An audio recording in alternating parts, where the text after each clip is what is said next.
বাসায় রেখে দিছেন। আচ্ছা, বাসায় মানুষ কি রাখে? জন্ম নিবন্ধন, কাবিননামা, মৃত্যু সনদ, এগুলো বাসায় রাখে। আপনার ব্যবসার লাইসেন্স কোথায় রাখতে হবে? ব্যবসার প্রতিষ্ঠানে রাখতে হবে। আপনি ফটোকপি রাখেন বা মেন কপি রাখেন, আপনার এটার পরিচয় হচ্ছে আপনার লাইসেন্স। আর কি আপনার যে প্রোডাক্টগুলো আছে, যে এই যে আমি এখান থেকে কিনেছি, আপনি শুধু কাগজ দেখাবেন আমাকে, আপনার দায়িত্ব এতটুকুই। এটা লাগাইছে 1850, 1595 টাকা এমআরপি। এটা কি? এটা আমি নিজেও জানি না। এমআরপি মানে কি আপনি জানেন না? এটা যে টাকা আপনি বুঝেন না। মেশিনটা কোথায়? গান মেশিনটা, প্রাইস ট্যাগ মেশিনটার সাথে তার আমরা কথা বলতে পারবো না ম্যাম। না, আপনি কথা বলবেন তো, আপনি নির্দোষ হলে কথা বলবেন। আমরা দোষী, আপনি যদি নির্দোষ হন, আপনি অবশ্যই কথা বলবেন। আপনি উচ্চ আদালতে যাবেন, আমিও যাব। আমি যে ওখানে ব্যাখ্যা দিব। বলেন, ফোন করে বলেন। এখন তো আর কোনো ডকুমেন্ট পাঠানোর কোনো ব্যাপার না। ফোন করে বলেন। তো সারিনারা নিজেরাই স্টিকার লাগিয়েছে খাদি বিতান। আপনারা এটা ওনারা বলছেন ওনারা পরে লাগিয়েছে। খাদি বিতান আপনারা লাগিয়ে দিয়েছেন। আপনাকে আমি যেটা বলেছি ভেরি গুড। পার্টি সাপ্লাই দেয়, আপনি হোয়াটসঅ্যাপে দিতে বলেন, এখন ভাউচার ছবি দিতে বলেন। এখন তো ফোন করছেন না কাউকে আপনি। আপনার যদি মালিকের কাছে থাকতেই পারে, হোয়াটসঅ্যাপে তো উনি তাহলে দিতে পারবে ডকুমেন্ট, তাই না? কেন পারবে না? ওনার কাছে ডকুমেন্ট নাই? বলতে পারবো না আমি। না, আপনি ডকুমেন্ট ছাড়া পাকিস্তানে কিভাবে দাবি করছেন? কোম্পানি বলে তাই। না, কোম্পানি বললেও আপনি বলবেন আপনার ডকুমেন্ট থাকতে হবে না? এটা আসলে পাকিস্তানি না, এটা পাকিস্তানি কাবলি পাঞ্জাবি না। আপনারা মিথ্যা বিজ্ঞাপন দিয়ে বিক্রয় করছেন। আপনার বাইরে বিজ্ঞাপনটা নিয়েছো আশিস? বিজ্ঞাপনের ফুটেজটা নিয়েছেন? এখানেও বিজ্ঞাপন দিয়েছে স্যার, এখানেও যে লিখে রেখেছে বড় করে, এখানে পাকিস্তানি কাবলি পাওয়া যায়। কাবলি সেট পাওয়া যায়, হ্যাঁ। না না, আপনি শুনেন, এটা আপনি পাকিস্তানি বলেছেন না? ওটা ট্রেড লাইসেন্স না। এটা হইছে, এটার জন্য এই যে ট্যাগটা লাগানো হয়েছে আমাদের এখানে, যে তাহলে খাদি বিধান লিখছেন কেন আবার? আমাদের দোকানে পাওয়া যাবে, এই জন্য এটা আমরা এই জন্য দিয়েছেন। কিন্তু আপনার এটা যে পাকিস্তানি, সেটা বা আপনি যদি সাপ্লায়ারের কাছ থেকেও নেন, ওই কাগজটা দিলে তো আমরা তাকে জিজ্ঞেস করতে পারি। ওই সাপ্লায়ারকে আমরা জিজ্ঞেস করতে পারি যে এটা আসলে আপনার কি পাকিস্তানি কাবলি সেট কিনা। আপনারা কি এগুলো অভিযান দেখেন না? এই অভিযান দেখে তাহলে কি শেখেন? প্রচারের উদ্দেশ্য কি জানেন? শেখানো। এটা কিন্তু দুইটা এন্ডে কাজ করে। ভোক্তা নিজেও শেখে এবং যে ব্যবসায়ী তিনিও শেখে। প্রত্যেকটা প্রচারের উদ্দেশ্য কিন্তু এরকম। ব্যবসায়ী শিখে সচেতন হয় যে এরকম ফ্রড হলে, ধরা খেলে এরকম শাস্তি আছে, আমরা সচেতন হয়ে যাই। অথবা আমিও যখন আরেকজনের কাছ থেকে কেনাকাটা করব, সচেতন হয়ে যাই।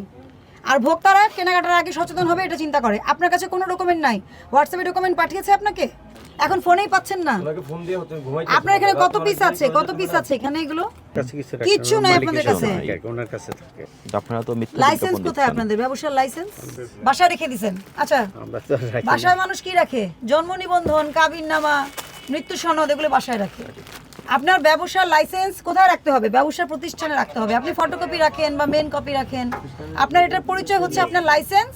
আর কি আপনার যে প্রোডাক্টগুলো আছে, যে এই যে আমি এখান থেকে কিনেছি, আপনি শুধু কাগজ দেখাবেন আমাকে, আপনার দায়িত্ব এতটুকুই। 1050 টাকা ছিল এটার দাম, এটাকে বাড়াইছে কত? বাড়াইছেন 1750 টাকা করেছেন।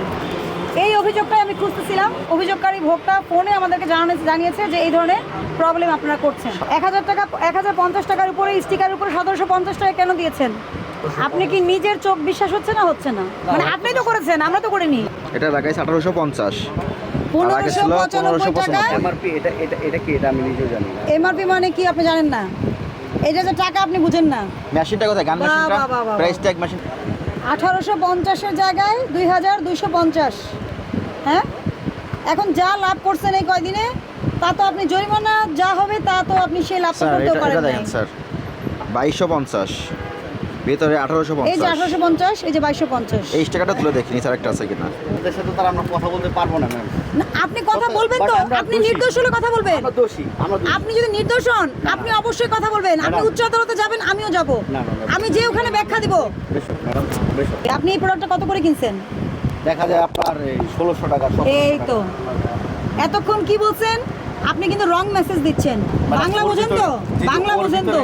আমিও বুঝি। শুনেন, এটার প্রাইসই লেখা আছে 1850 টাকা। এমআরপি মানে হচ্ছে ম্যাক্সিমাম রিটেল প্রাইস। আপনি এটা এক্সিট করতে পারবেন না।